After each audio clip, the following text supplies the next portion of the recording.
বিশেষ করে আমরা আমাদের মহান মুর্শিদ বাবা মঈনুদ্দিন মাঝি ভান্ডারীর রওজা পাকের কাজের উদ্বোধন করেছি, আপনারা জানেন। কারণ ওনার দাদাজান হযরত গাউসুল আজম শাহ গোলামুর রহমান বাবা ভান্ডারী কেবলা আলমের রওজা পাকের কাজ শেষ হয়েছে, সেটা উদ্বোধন হয়েছে গত অক্টোবর মাসে।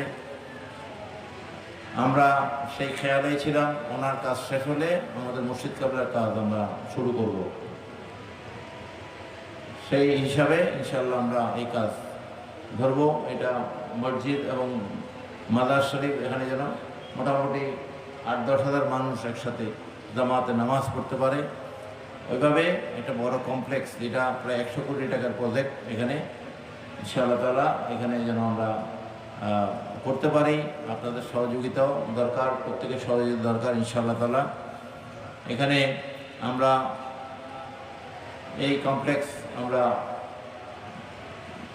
বিশ্বনন্দিত যে নকশা দিয়ে আমরা ইনশাআল্লাহ এটাকে করার চেষ্টা করছি, যেখানে আসলে মানুষের রুহের খোরাক হয়, মানুষ যেন আমাদের মহান মুর্শিদ কেবলার রওজা পাকের এসে যেন তাদের অন্তর পরিষ্কার হয়ে যায়। সুবহানাল্লাহ।